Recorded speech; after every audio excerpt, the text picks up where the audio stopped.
All right, guys, welcome back to Heel Report, which is a part of TarHeel247.com. I'm Jacob Turner. He's Andrew Jones. We've got a special guest back on the podcast, I should say, because Rod Baxley, writer for the Fayetteville Observer and USA Today Sports, actually joined us. A little throwback right here. His first appearance on the pod was for the TCU preview we did way back when for football, Rod? Yeah. That was your first appearance, I believe, right? That was, and it was fun for a bit, wasn't it? Yeah, it was, man. Football was pretty interesting for a little bit. That first drive, hey, guys, Carolina fans, they can't take that first drive away from you in that TCU game. I'll keep reminding They were locked in on Selection Sunday with the college football playoff. God, Taylor Hood should have retired after that touchdown instead of waiting on the month. That was about as good as it got for North Carolina football. But yeah, man, we had to bring Rod back in here to talk a little Carolina basketball.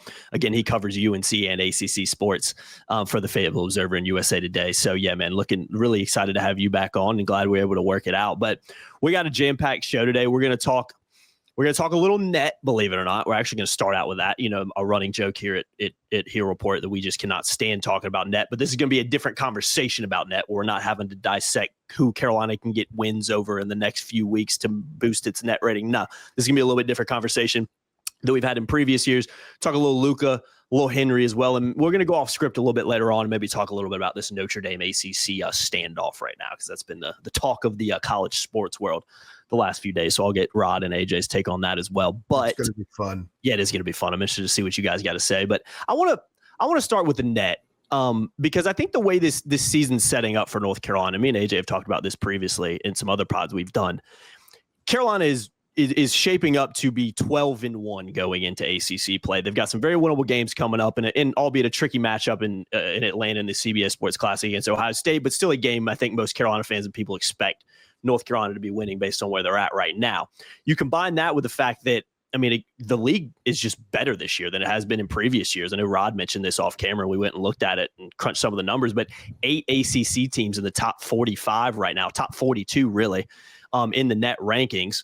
So it feels like Carolina is going to be in really good shape going into conference play, but contrary to previous years, is going to have more opportunities to pick up some good wins in conference play, which has not been the case, like I mentioned in some previous years going back. So, AJ, I'll start with you, and then Rod, I'll get your take on this. But it is kind of weird that we're talking about net right now and not having to dissect and look at some winnable games Carolina can maybe get before they dive into ACC play. But it feels like where Carolina's at right now and where the league is at right now, feels like things are shaping up pretty well for the Tar Heels, and it is a positive thing. They're more than likely going to be able to pick up some good wins in league play instead of kind of diving into conference play and looking around and be like, wait, who can we beat to boost our resume? Because there's not many options. So what is your take on how things have shaped up so far? Yeah, remember that 6-game win streak Carolina had last February? Mm-hmm. They only moved up 6 or 7 spots in the net. Yeah. This year, if you go on a 6-game win streak in the ACC, you're going to move up a lot higher than that. So you can actually build a resume in league play this year. The league's good.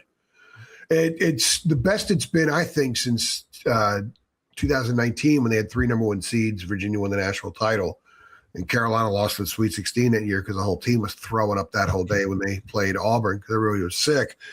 Otherwise, they would have probably advanced further. So I like that there will be a lot more important games in the league, not just when Carolina plays, but just around the league. And I think when you catch somebody in the schedule is going to be kind of important now. That really wasn't much of a topic the last few years because so many of the teams were kind of the same, just okay and not more than okay. But now, and I think this is important looking ahead because you like to make the joke that we're not going to talk. If you never talk about quad 1 ever again, you'll be the happiest guy on the planet. Yeah. But it's okay to talk about quad 1 when Greenville, South Carolina is one of the opening weekend NCAA tournament sites. And then if Carolina can get in the East region, Washington, D.C. is a site. That's the East region, Sweet 16 and regional finals. So we can talk about it with relation to that. So Carolina's going to have quad 1 opportunities in the league. You can go look at the schedule right now and you could find 7, 8 quad 1 opportunities right there. And if you're going to be a team that gets a chance to play close to home, you've got to have 5 or 6 quad 1 wins at least and got to have a net ranking in the top 15. I think a lot of this sets up for Carolina and sets up for the league. One thing I think ACC fans, at least on our board, really have embraced, our fans have embraced on our board the last 6 weeks is that you need the league to do well. This whole thing about, well, I don't care about the rest of the league, I only care about us. No, you need the league to do well. They do in football, they do in basketball, because it enhances everybody. And I think as we're a couple of weeks away from ACC play, and there's still some big games for teams to play and enhance their resumes and increase their net rankings, I think that when you get into ACC play this year, there's going to be a lot more at stake, a lot more to gain by rolling through league play. So I'm excited about it. I'm excited to watch good ACC teams play each other, even when it's not Duke, Louisville, or North Carolina playing. There's a lot of good teams out there. There's a lot of important games to be played. And there's an awful lot to also learn. And I think teams can grow. You could grow in a league that's good better than you can grow in a league that's not very good. Mm-hmm. So it'll be really, really interesting to see what Carolina can accumulate in league play.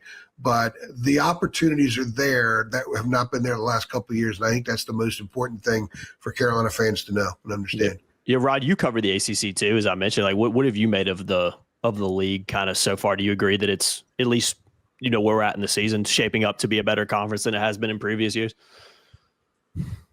Yeah, I mean, the first thing you can look at is the ACC SEC challenge when we were 2-14 last year as a league, and then 7-9 this year. So that's a major jump.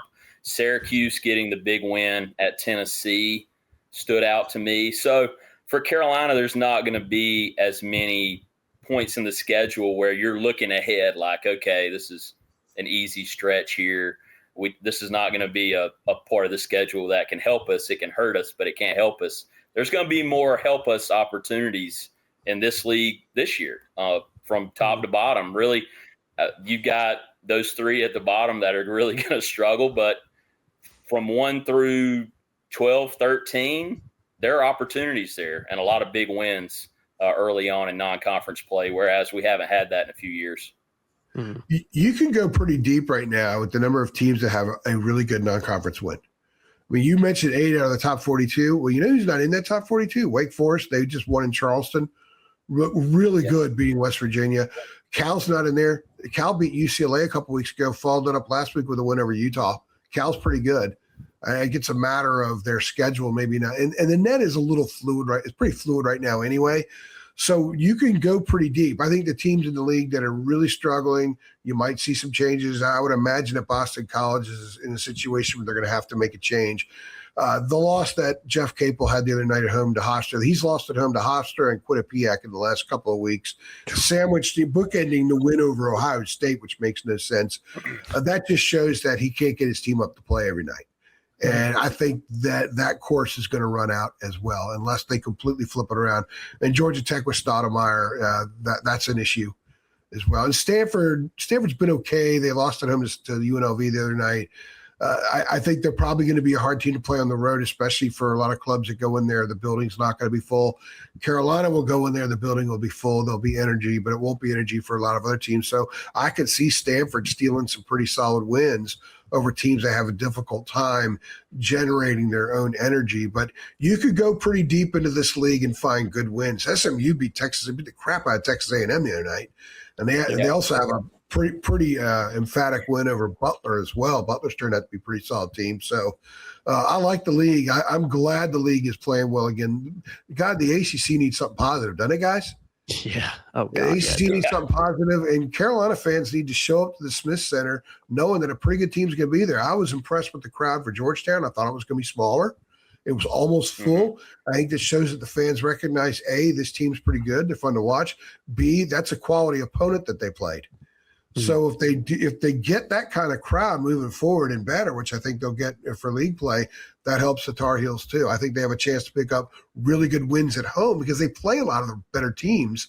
They play Clemson at home. They play Louisville at home. Syracuse is at home and home. So I think they have a chance to really rack up some nice stuff on their resume this year. Yeah, a lot of good opportunities, which is just a positive and selfish for us because we don't have to talk about net in December even though we are right now. We're just having a different conversation. With respect to being a high seed. Yes. Having to follow Dayton every freaking time Dayton takes the floor or Ohio State a couple of years ago, that gets old. I think Carolina fans need to follow St. Bonaventure. They're 9-1. Mm-hmm. I think Carolina fans need to follow Georgetown. They've got wins at Maryland and over Clemson. I think Carolina fans need to follow what these other teams do because that will help them, obviously. And by the way, East Tennessee is 90 in the net right now. I have no idea how that's so. But maybe East Tennessee is a really good team and they win their league, and that will help as well. So they need to follow these other things because I think that this team is going to position itself to play for one of those top 4 seeds in a region. And that's where Greenville becomes important. Starting out, because everything else is a flight. A long trip away. Greenville's the one for opening weekend site that's close by. So that needs to be, it's maybe not a spoken goal for the team, but as we cover them, I think we need to cover them with the team starting out in Greenville in mind. Yeah, I completely agree. Let's focus in on Carolina a little bit. And Rod, I want to ask you, I mentioned earlier we're going to talk about Luka in this one. I want to talk about him right now. He's a guy that right now during the season, 12.2 points a game. He's averaging 2.9 boards, 3 assists, shooting about 40% from the floor. And just, not a super high clip from 3-point land right now, but I do expect that number to kind of improve as we get deeper into the season, shooting about 33% from 3, which isn't necessarily bad, but I think it can definitely be improved. And I think Luka's an interesting one because I've seen a little bit of both opinions on him from different sections of the Carolina fan base. I think there's a lot of people who have been pretty impressed with him and have liked what they've seen from him and think he's kind of continued to settle in and get better. But I've also seen, even going back to as recently as the Georgetown game, I've seen Carolina fans that have been very hypercritical of him and have not been impressed by him maybe as much as they thought they would be. But the fact of the matter is this: when you look at, he scored in double figures in every game but the Kansas game, which was only his second appearance for North Carolina of his career. He's impacting games in different ways, despite not shooting a super high clip, as I mentioned, from 3-point land. You look at he's got 8 combined rebounds in his last 2 games. Has had some big games on the, assist numbers, 5 against Michigan State, stands out 6 against Navy. So it's not like he's not doing anything for North Carolina. And I ultimately think he's been, for the most part, pretty good. But I do think there's a next step that I expect him to take at some point, particularly scoring the ball. So, Rob, what have been your impressions on Luka's season so far? Yeah, I think he's still adjusting to the pace a bit, and you can see that.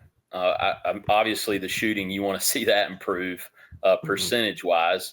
But it's as you guys have said, he's affected the game in a lot of different ways that has helped Carolina. There are some ways I think he can improve as far as letting some of the emotions get him caught up in the game. We saw that early against Kentucky with the hands over his head and a lot of the European stuff we see from FIBA players when they're getting fouled or trying to get a foul. But I think overall he's been exactly what Carolina has needed as far as a playmaker. And Hubert Davis always talking about he wants multiple playmakers on the floor. I think he has that in him.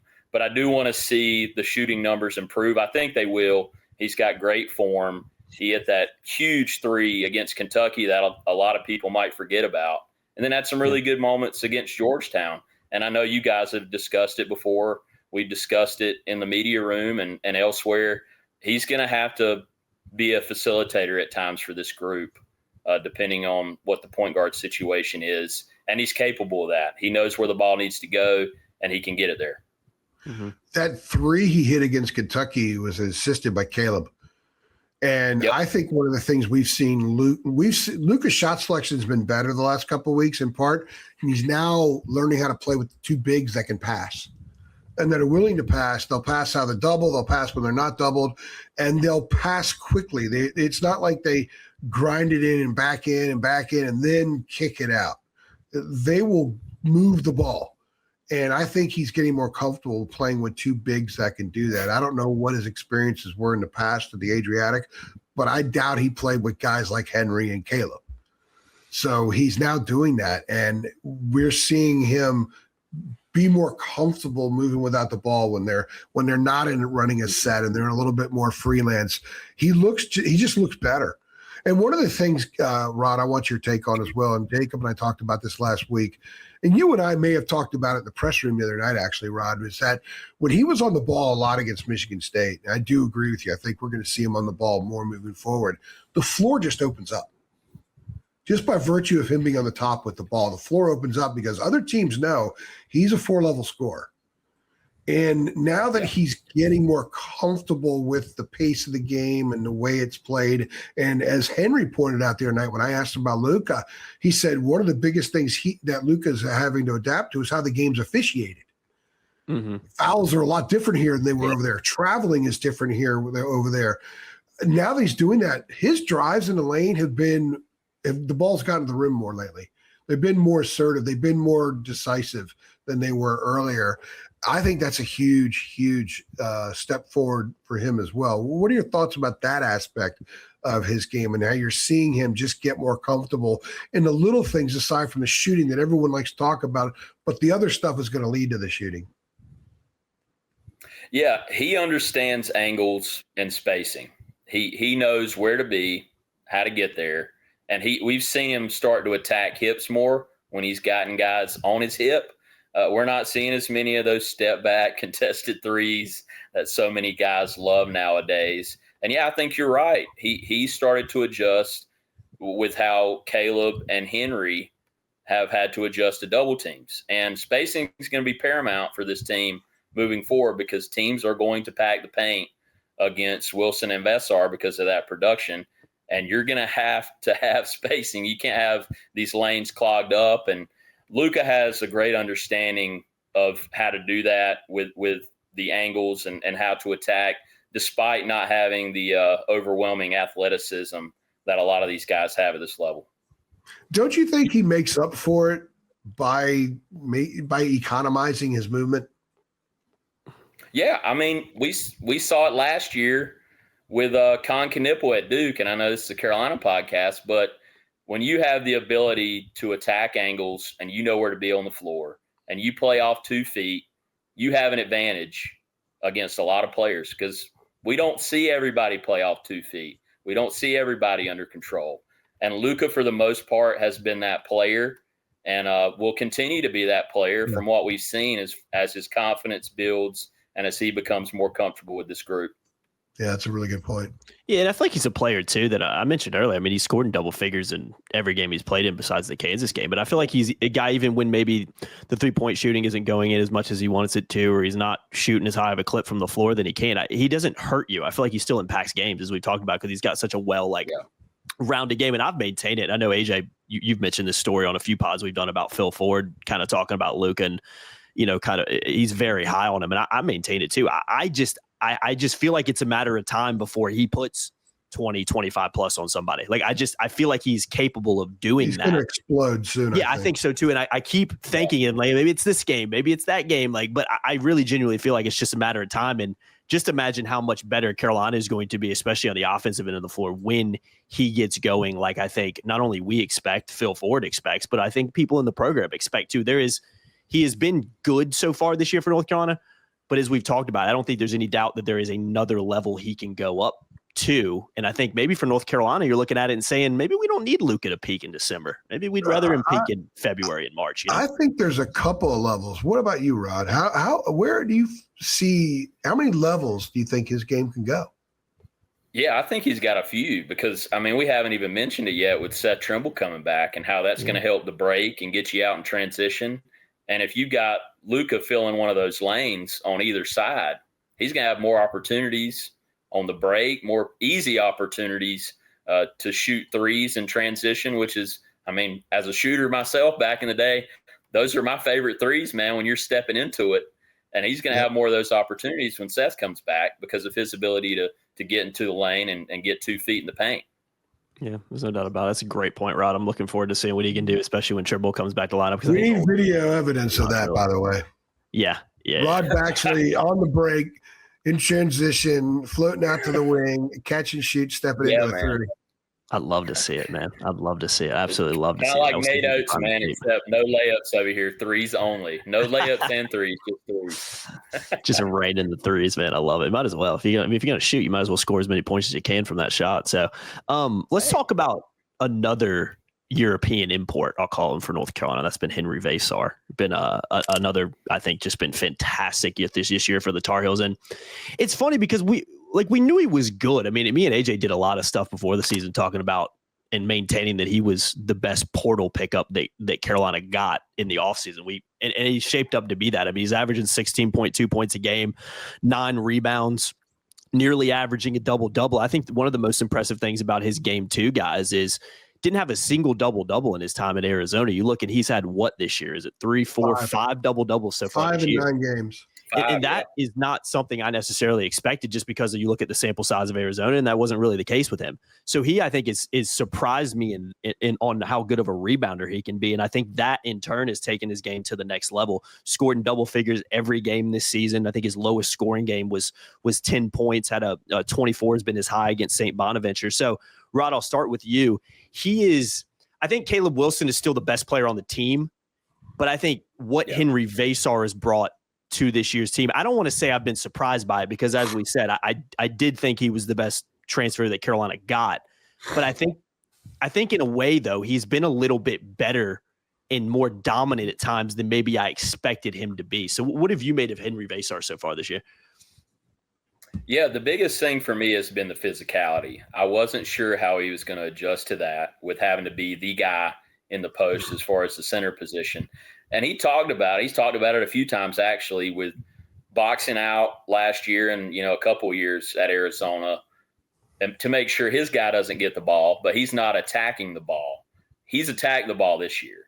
That has been clear.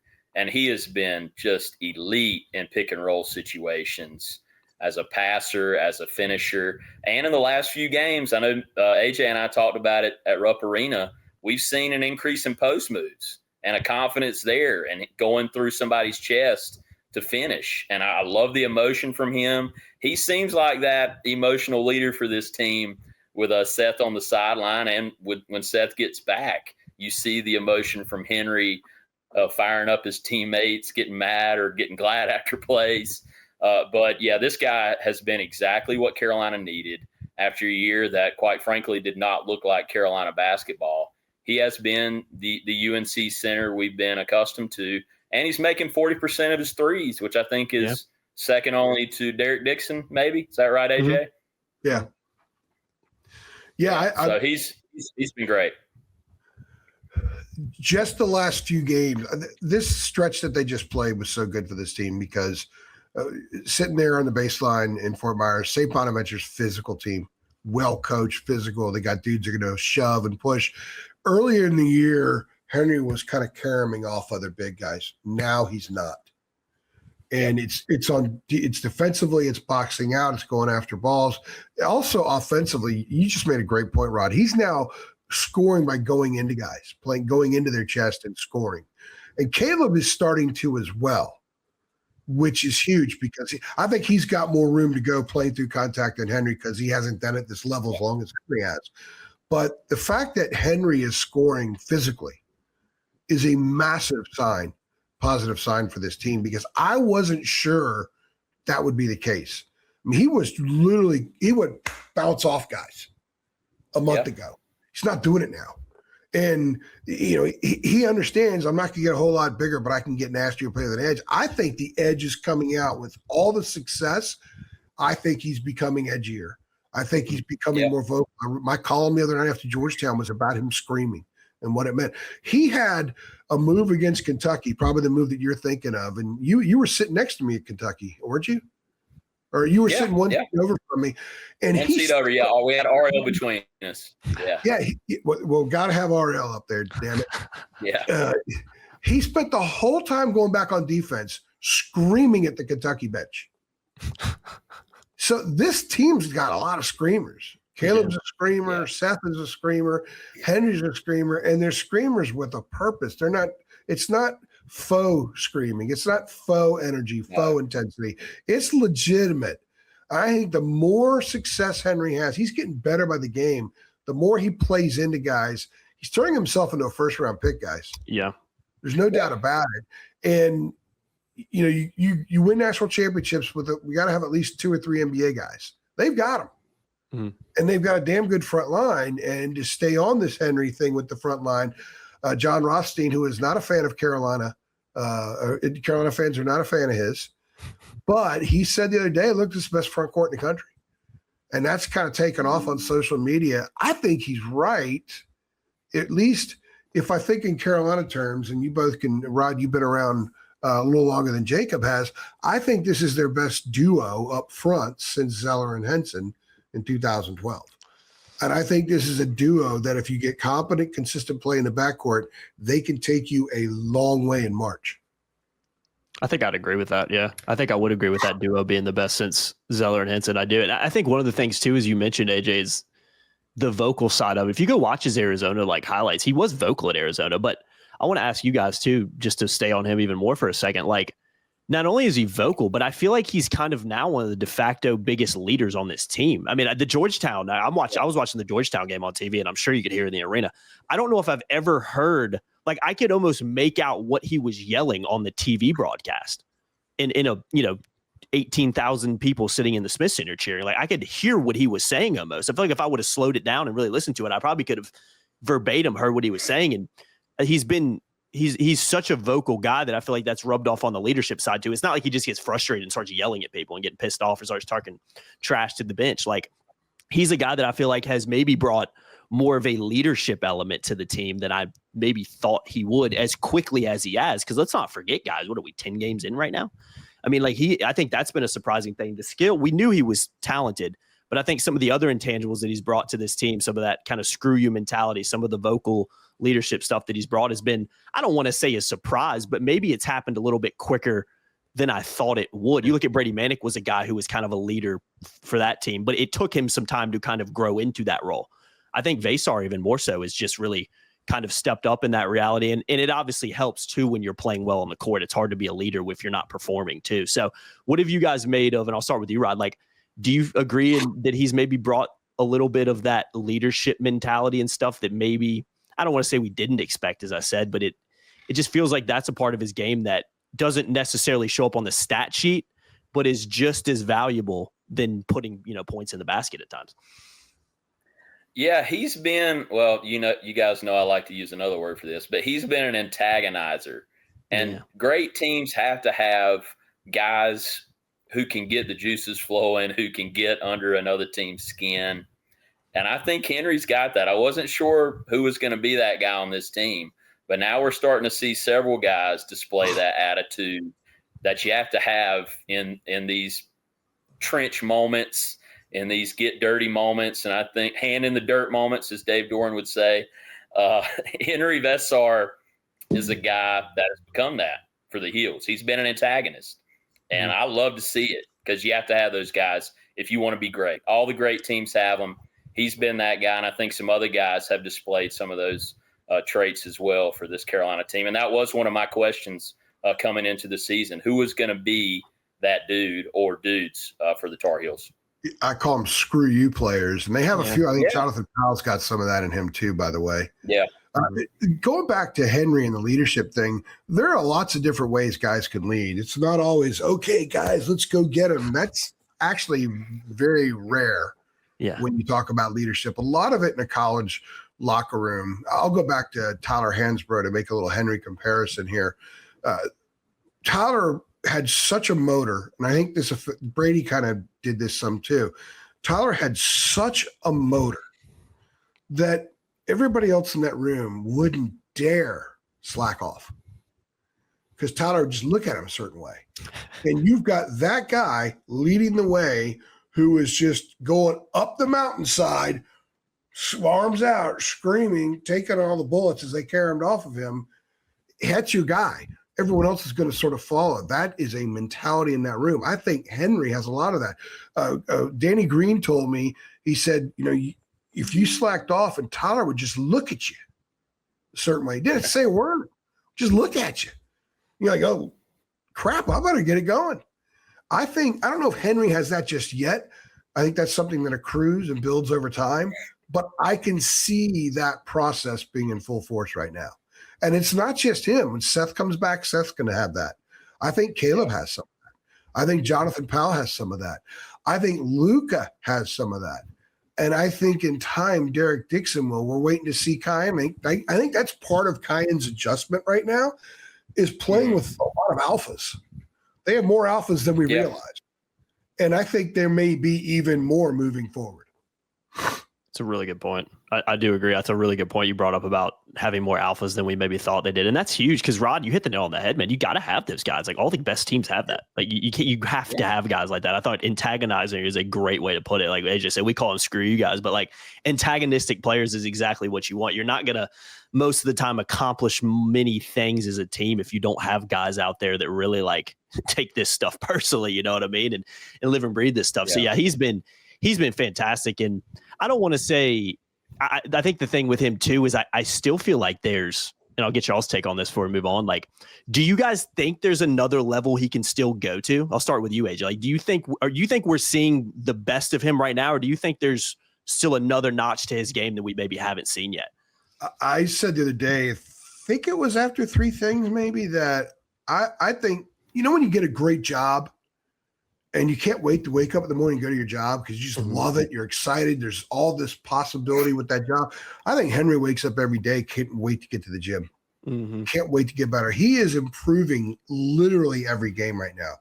I don't see any reason that will stop. And how can he get better? I think he can be more efficient turning left in the lane. If he gets the ball in the right block, turning left and scoring is something that can improve. He can do it with his right hand. He's going to show more left hand. I think an up and under move is coming soon for a layup or a dunk.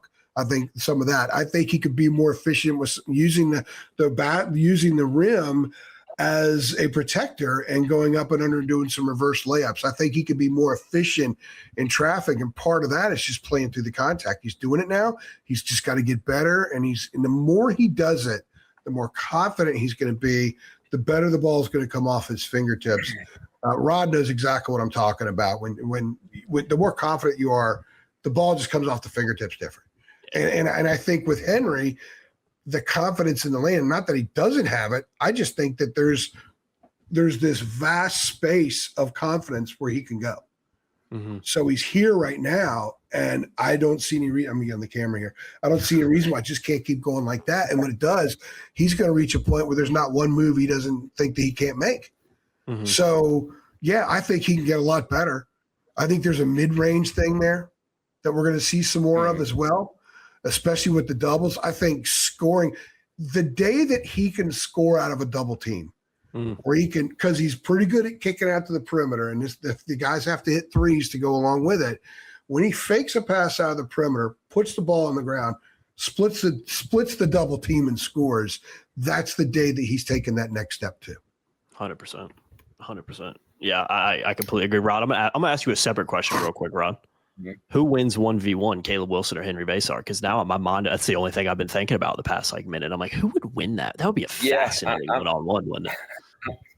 I'm still going Caleb. I know what you mean. When in doubt, go with speed and athleticism. And I think you can probably jump over Henri. But if Henri gets the ball first, he might not give it up, man, because he could just shoot at the top of the key or shoot wherever he wants to. It'd be a good matchup. But, I think I would go with Caleb because of the athleticism and just his ability to attack the rim and dunk. I would probably go with that. And get this, Rod, going back to your antagonist thing, if anybody could get under Caleb's skin, it would be Henri in a 1v1. 100%. Yeah. I was about to say like and the that's likelihood. that's something Caleb's been dealing with. Yeah. He acknowledged the other day when I was talking to him after the game about how, he's forced some stuff. And we all saw it. Yeah. He didn't force as much in Rupp and force less against Georgetown. That dude's learning. Caleb Wilson gets full value out of game film. There is no doubt in my mind. I think this team does. And I think this staff there's like a really good line of communication with the staff and these kids.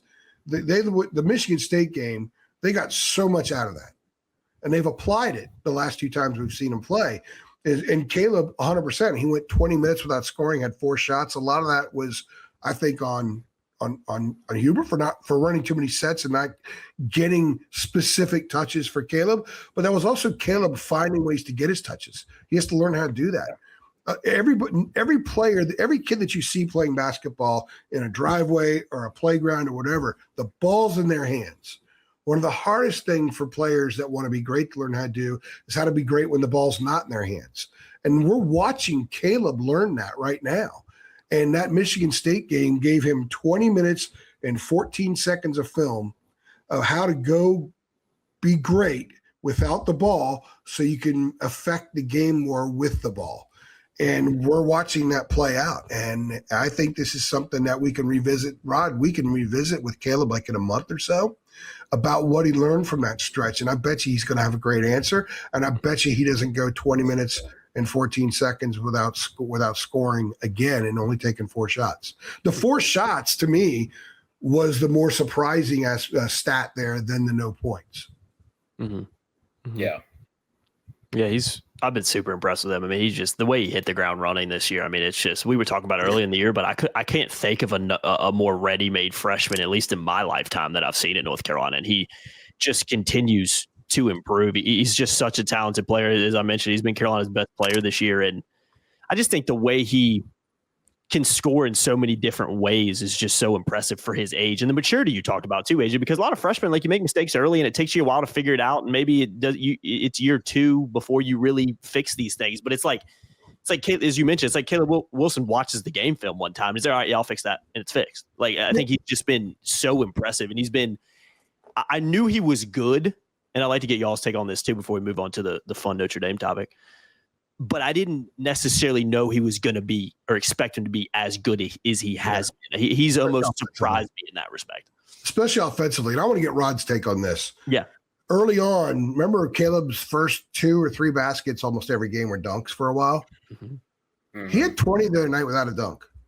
And what is your take on him getting 20 without? I think that's a landmark moment. 20-point game against Georgetown. No dunks. He had to do it like the old school way. Yeah. What is your take on that? Yeah, he is very aware. And I think we realized this from the first press conference he had, where he was basically holding court for 20 minutes with us and impressing us like no freshman has to this point.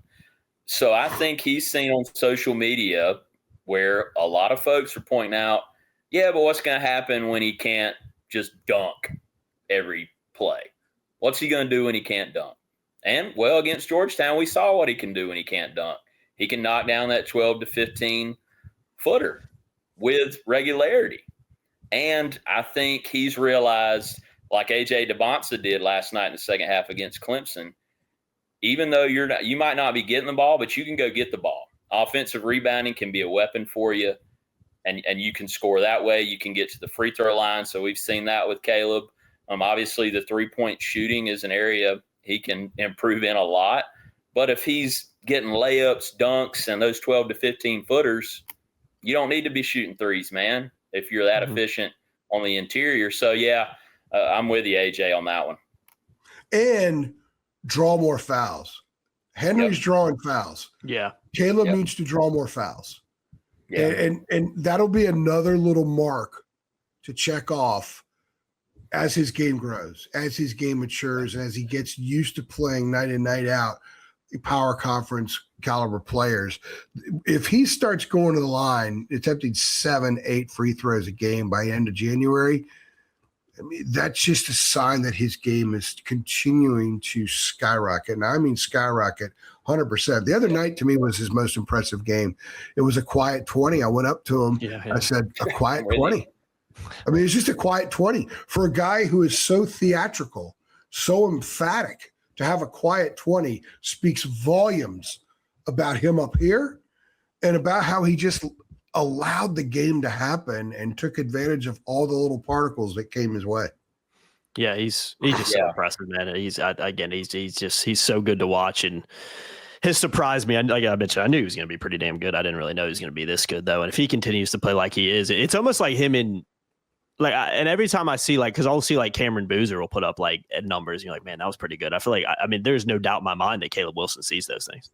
They probably both do. I almost feel like that fuels him at times because it's like Boozer has this big game and then Caleb just continues to have these big games, and it is pretty wild that you've got two of the best, arguably maybe the two best, freshmen in the country. 7 miles from each other? No, it's not a Duke podcast, but by the way, that's going to be a massively fun matchup to watch in the future. I vote every week for the ACC weekly voting stuff, and I voted for Henri this week. for Player of the Week, not Boozer. I'm kind of got tired of voting for Cameron Boozer for Player of the Week, and I figured, you know what, I could vote for Freshman of the Week. But Boozer's incredible, and we'll talk about him in a couple of months when Carolina plays them. He's an absolutely amazing player. Reminds me of his dad in a lot of ways. But I think you're right. And I actually think that Caleb being someone who targets things to fuel him, you know that 7 miles down the road is fueling him every day. So we're talking about what gets Henri going, what gets Caleb going. There's a lot of stuff that these guys bring to the court that are fueling them. And that's why I think this team is just going to consistently get better and better and better, and why ultimately winning is their end game. A lot of times that's not always the case. I'm not going to say last year's team didn't want to win, but I never thought at times. There were times I thought like doing literally everything you possibly could, crawl naked across the Sahara to get a W wasn't part of last year's DNA sometimes. I think it's part of this year's DNA in a lot of ways. And I think they learned that again from Michigan State because there was that stuff that they didn't go to. They didn't reach a certain level that Michigan State did. They showed them a lesson that night about going to another level of just kick ass. Mm-hmm. You know what I mean? Yeah. Just let it all go out there and the Tom Izzo rimless practice type of mentality. I think these guys learned a lot from that, and I think they all have it. And I think that they are all motivated by significant things that keep that motor going. And that's going to be fun. Look, it's only not even middle of December yet. I know. And we are already identifying these things about this team, guys. There's going to be a lot more to identify, especially when you know who comes back here in a few weeks. I know. Then that changes things even more. Yeah, I just feel like this team gets it. You know, and some teams in the past, you kind of haven't really felt like that. But it feels like this team understands what it is to play for North Carolina. The individuals understand it, and they want to. There's an expectation when they step on the court that they are the better team and they should be winning these games. I feel like that's the vibe I've gotten from this team so far. And they've just been, it's been a really fun group to watch. And I'm excited to see how they continue to develop throughout the season. But guys, we made a conscientious effort when we planned this podcast that we had to go off script at the end and talk a little bit about this Notre Dame ACC thing that's been going on. I want to get your take on it, guys. Rod, I'm going to start with you, man. Like it's been a fascinating week for Notre Dame in the conference.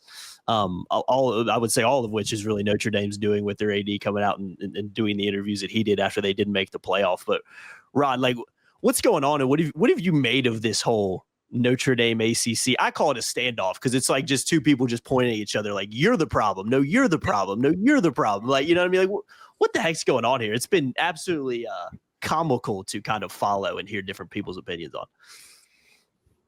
Yeah, you're the girlfriend acting like you're the wife, man. That's what it is. You're getting the dates. You're getting all the good treatment from the ACC. But you don't have the ring, man, so you're not tied to the ACC. So why would the ACC treat you like a wife? It's not going to happen. I mean, Miami is married to the ACC. Of course, the ACC is going to stand by Miami, and we've seen that leading up to Selection Sunday. So I don't know why Notre Dame's surprised with this. I mean, that's how it is. You're a girlfriend. You're not a wife, and that's what happened Sunday. That's a great way to put it, by the way. What do you make of it, AJ? Because we contemplated doing a separate podcast on this. We were like, you know what? We'll talk about it in this show instead. So I know you probably got some things or takes you'd like to get off on this. Man, I think the best thing Jim Phillips can do right now is not do one interview. Yeah. Appear nowhere. Let Pete Bevacqua burn his own house down. Yeah. Because that's what he's doing. Now, if you go, I have spent way too much time reading social media on this because it's a fascinating thing. I have too, to an extent. But the disillusionment, if you will, if that's even a word, of the Notre Dame fan base right now is elite. Yeah. First of all, not one peep last week when they're rolling that Miami Notre Dame game out all the time on the ACC network. Mm-hmm. It's like they're all taking their cue from a guy who's burning his own house down. Yeah. Whatever he says, they go on repeat all over social media. And that was nobody. I didn't hear a word about it until this clown said it on Dan Patrick's show. Mm-hmm. None of the Notre Dame fans were thinking it. None of them were thinking it. But this guy said it because he's petty, he's immature, he's butthurt. And I think the committee did him wrong. They should be in. They should be in over Alabama. I agree. I do agree with the Alabama shout. I do agree with that. Yeah. It doesn't help when you've got the most respected mouthpieces like Kirk Herbstreit talking out of both sides of his mouth. To Herbstreit, the SEC championship game beat down by Alabama. They shouldn't be punished for it, but he was quick to kick BYU out for what happened to them. Right? Yeah. So I think that's part of it. I don't think that they need to do these Tuesday night shows because I think they gave Notre Dame a false sense of security. Notre Dame has every right in the world to be ticked off right now. They should be in the field. They are one of there's 5 automatic bids. They're one of the 7 next best teams. There's no doubt about it. They could win this thing. I think they're really, really good. I think they got screwed over. But for their AD to pick a fight with the ACC is insanity. Does he not remember 2020 when the ACC saved Notre Dame and gave them a season? Well, AJ, Notre Dame fans, they talk like it's the majority I've seen talk like it's the opposite. Like the amount of people I've seen say that like, no, Notre Dame saved the ACC is like insane. Like I see it everywhere. And I don't really understand where that's coming from. It's it's because nobody made a movie about anybody else's football program like Rudy, right? I mean, they're all Clemson freaking had Rudy. the Disney movie, right? Yeah. But you know what? That game Rudy played in was like 1974. 14 years after Rudy appeared in the game was the last time they won a national title. Yeah, that's a great point. I mean, come on, guys. How many titles have and they act like the ACC is trash. Mm-hmm. You know, the ACC, if you go back and look at the numbers, up until the last 6 years or so, is doing pretty well. You could guys getting drafted, rankings, head to head with the SEC, national titles, everything else. Certainly a hell of a lot more Notre Dame's won. Yeah. Clemson's won 2 national championships since Notre Dame last won. Florida State's won 3 since Notre Dame last won. Miami's now in the league. They won titles. I mean, it's ridiculous for Notre Dame people to thumb their nose at the ACC because what's going to happen here is they're going to have nowhere to go. If they actually are trying to use this as a way to get out of the league, do you think that Notre Dame basketball as an independent would have any value?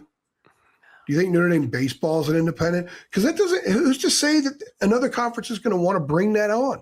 Yeah. I mean, they have now shown who they are as a business partner.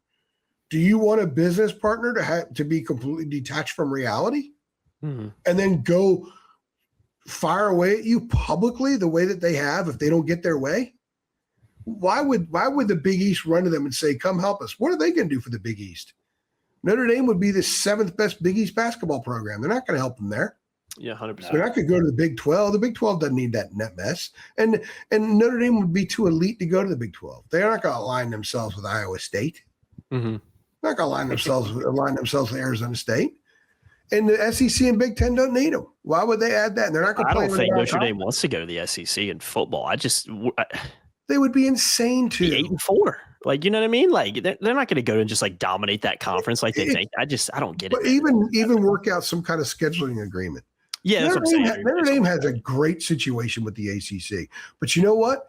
I think the one thing Jim Phillips should have done, which is a day before Bogavac appeared on Dan Patrick's show, Jim Phillips should have been in South Bend Sunday. Said, "See, this is why you need to be in our league." Yeah. Because if they were in the ACC, they would have beaten Virginia Saturday night.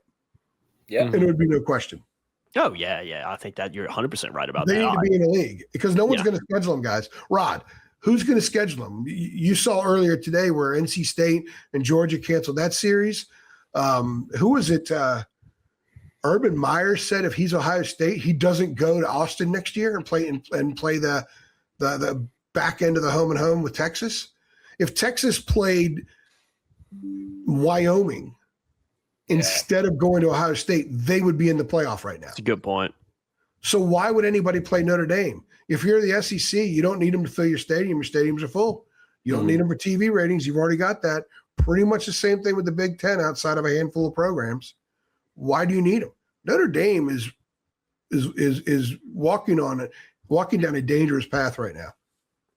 Yeah, there's no doubt about it. Yeah, I put the tinfoil hat on. You mentioned this, AJ, but like I wonder how much of it is a ploy for them to try to get out of their partnership with the ACC. Because you do a little research, and you're like, wait, Notre Dame's athletic director was before he became the AD a couple years ago was the president and chairman of NBC Sports for 5 years. Like, hold on, which is the network they have the football TV contract with. Like, they're using words like permanent damage to their relationship. Like, it almost just sounds to me like, are they just trying to force their way out of some way legally, like out of their contract with the ACC because they're so pissed off at them and they think that they're too good for them? Like, I'm not trying to be like a conspiracy theorist here, but it does feel like maybe that is the angle, because I don't know why else you would do it unless it's either that to me, or it's like kind of like a little kid throwing a temper tantrum because he didn't get his way, instead of just like going and like taking 5 minutes and like breathing for a second and be like, maybe this isn't a great look for me to go on like a media circus right now. I don't know. I feel like it's got to be one or the other. And I almost lean more towards it being like, are they trying to force their way out of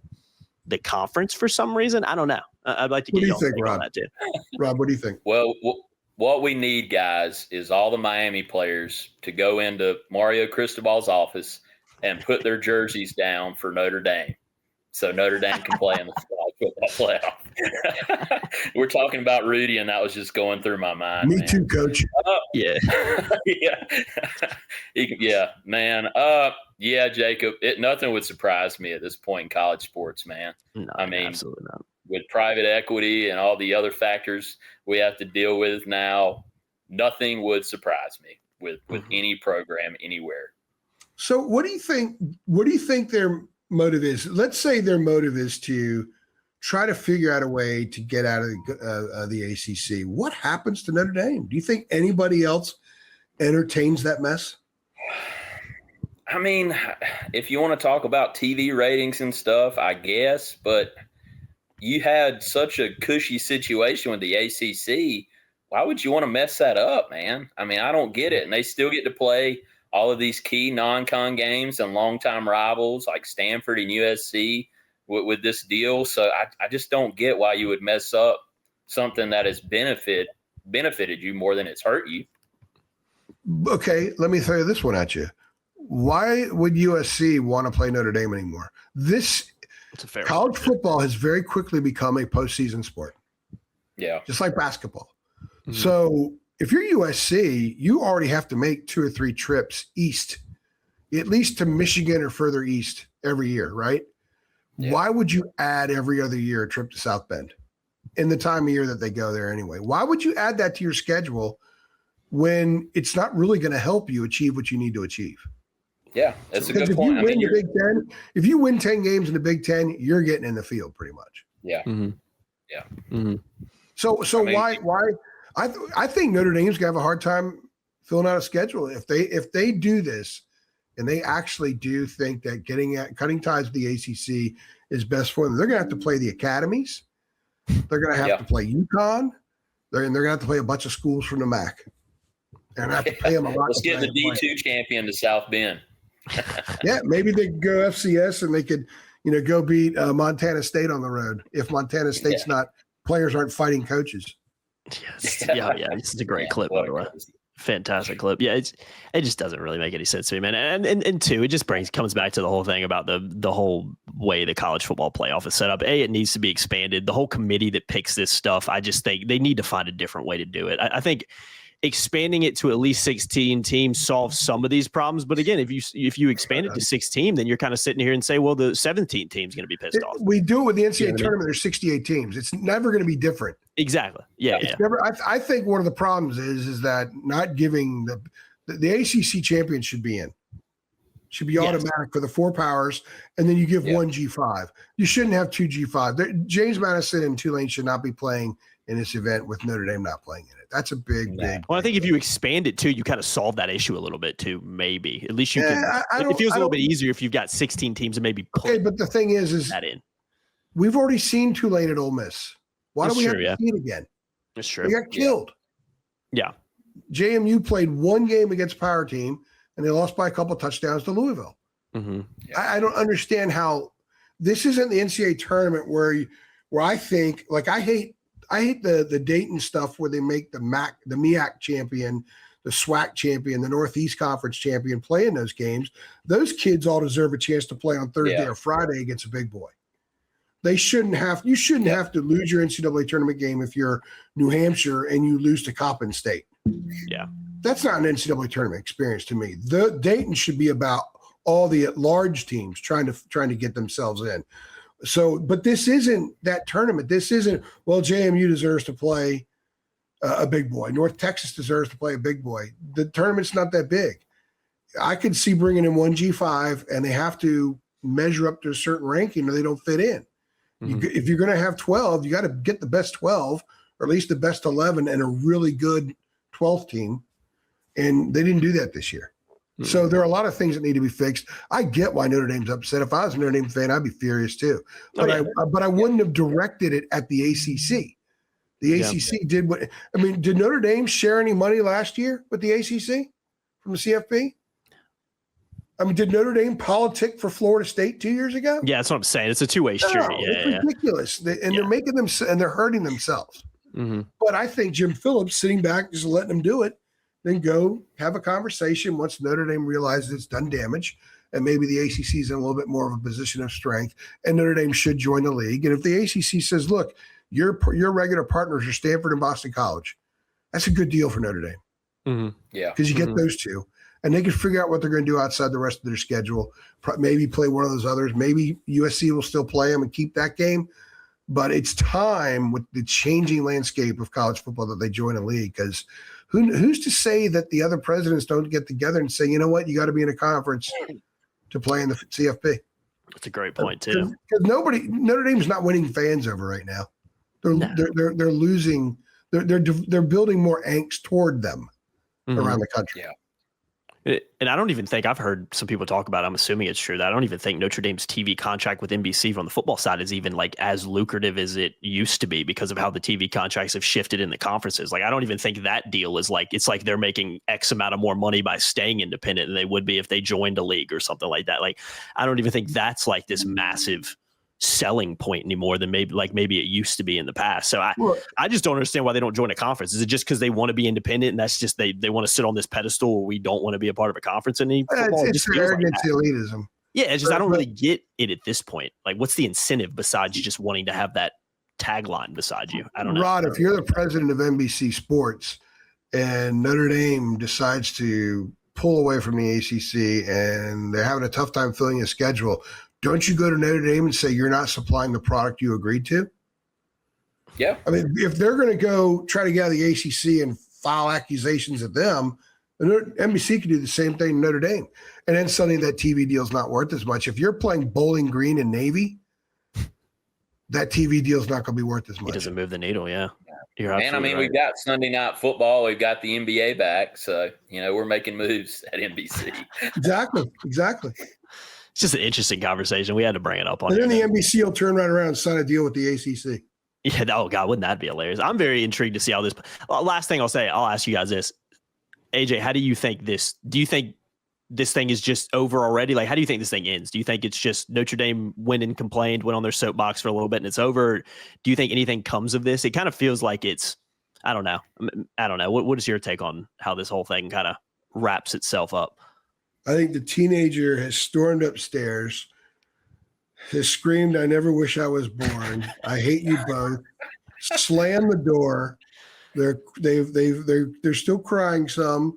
They've got a headache because they've cried so much. Yeah. And they've texted friends about how they want to run away, and they're going to end up following something else on social media for an hour, go downstairs and apologize to the parents. I'm sorry. That's kind of what I think too. Yeah. I think that's what's going to happen. Yeah. You agree with that, Rod? Yeah, I'm with you. It's kind of like the kid analogy there. What you're going to be that way until you need that money to go get gas or food. Wait till you need that allowance, buddy. Yeah, it works for a little bit, but then reality sets back in. So yeah, it's just been a fascinating. It's been we had to talk about it a little bit because it's been a fascinating topic. It's been like the whole topic of the sports world really the last few days. So I guess we're a little late to the party, but we're close enough to just put a little of our opinions on it. But Yeah, man. Very, very interesting situation. Entertaining as well. It's very entertaining to see some of the stuff that was going on. Extremely entertaining and far too time consuming for me, man. I had Notre Dame people in my mentions because I put a tweet out that did some decent numbers, and like I had Notre Dame fans in my mentions. And everybody's got an opinion on this. I had to mute the tweet because I'm like, look, man, the last thing I got time to do is go argue with Notre Dame fans on Twitter. That just does not serve me any purpose whatsoever. So I'm just gonna. And if you don't cry when you watch Rudy, then it means we know what your position is. Those who cry when they watch Rudy are taking all this too personally, and they're showing their colors, man. Yeah. And the thing is there's so much to like about Rudy. So much to like and respect and admire about Notre Dame. It's just what a terrible, terrible week. Oh, but it's just not a good look, really. It's the easiest way to kind of put it. And the thing is, he's like quadrupling down on it. Oh, I know. That's the best part. Yeah. Unbelievable. Just double down. I mean, who's in charge there? Someone's got to call him and say, dude, shut up. Yeah, just stop talking. Stop doing interviews. Every time I scroll through Twitter, he's doing it. I'm not mad. And he's got the same look on his face. Yeah. It's hilarious, man. Like it's like talk about like unawareness. Lack of awareness is one of the worst qualities a person can have. And right now, the lack of awareness over there is off the charts, especially with him. Yeah.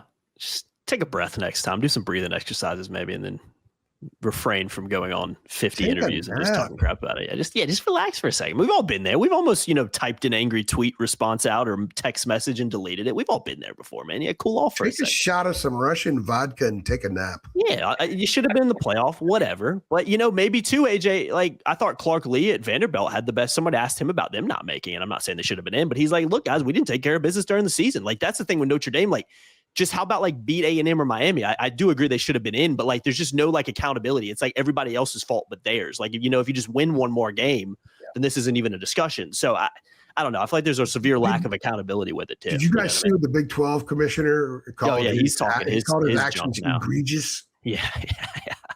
Everybody's piling on, man. Everybody's piling on as they should, as we are right now, because it's just a really, really bad look for Notre Dame. So. Yeah, I don't know, man. I think we can wrap it up there unless you guys want to talk about Notre Dame for the next hour and a half. I think we've said what we need to say here. People might click off if we do that. So we're good. Rod, we appreciate you coming on, man. Real quickly, plug where can people find you? It's at Rod Baxley on Twitter. I refuse to call it X, so I just keep calling it Twitter. Yeah, at Rod Baxley on Twitter, man. And most of my stuff comes through FayObserver.com and the USA Today network. So a lot of websites to choose from there, including AJ's old stomping grounds down at the Star News. Yeah, there you go, man. I didn't know there was a little connection there too. Star News has clearly improved. Yeah, they definitely upgraded, right? Definitely upgraded on that respect. But yeah, Rod, we appreciate you coming back on, man. It's always we'll have you on another podcast here, I'm sure, in the future as well. But it's good to get you back on here. And AJ, thanks for hopping on again, man. I mean, you're on every podcast we do, but thank you for doing another podcast. You probably don't get not all of them, but most of them. Try not to be on all of them. Yeah, we're working on it, man. But it's a light week in the sense that there's no press conference or game. Yeah. So I've had a lot of time to do more podcasts. So. Which is why we decided to do a little bit longer form we finally had the time to be like, hey, should we like invite someone on this podcast again? Yeah, we absolutely should. So and Rod's the guy, man. Rod travels. Rod's at almost every Carolina game. Are you going to be in Atlanta? Yeah. Looking forward to that one, man. I think that's going to be interesting. For Ohio State. I'm looking forward to seeing who guards Bruce Thornton and how they guard him. Mm-hmm. I agree. That's going to be a good game. Yeah, it's going to be a good game. Are y'all flying to Atlanta or driving to Atlanta? I'm flying. You've driven? Flying, yeah. Good for y'all. Yeah, early 6 a.m. flight to Saturday? Yeah. I was going to leave Friday. I'm flying in Friday, getting a car. One of my old high school friends lives down there. I'm getting together with her for dinner. I do maintain that as well. I interviewed her for my book, so we'll spend most time talking about Ford back the old days. Yeah, I'm just glad y'all aren't driving because that's one of the worst drives in America, in my opinion. So it's you made that drive with me, and I got that ticket in Latta. Remember that? Oh God, yeah. We were Raymond Felton's old stomping grounds, man. We were just doing a nice little scenic tour, Raymond Felton history, and we get pulled over for no reason. I don't even know why we got pulled over. We got gas. Remember the truck was on fire, like on the side of the road going down there, like the apocalypse had happened. I got a ticket, and it was not justified, by the way. No, it was not justified at all. Absolutely not justified. I've made that drive a couple of times, and with you, and not only with you, with other people. It's just it's the longest 6-hour drive. Unbelievable. Unbelievable. It's unbelievable. All right, that's enough talking about Atlanta. I've been Jacob Turner. He's been Andrew Jones. He's been Rod Baxley. Appreciate y'all as always. Make sure you like, share, subscribe, get involved in the comments, and keep it locked. Charter247.com. You can sign up for a VIP subscription as well. Links in the links below. It'll take you right over to the site. And you can sign up. Great time to do so. With the portal stuff going on in football, basketball being in full swing. I mean, it's always a good time to be over there. But definitely go ahead and sign up if you haven't already. It would be much appreciated. All right, guys. See y'all next time. Thanks. Thanks.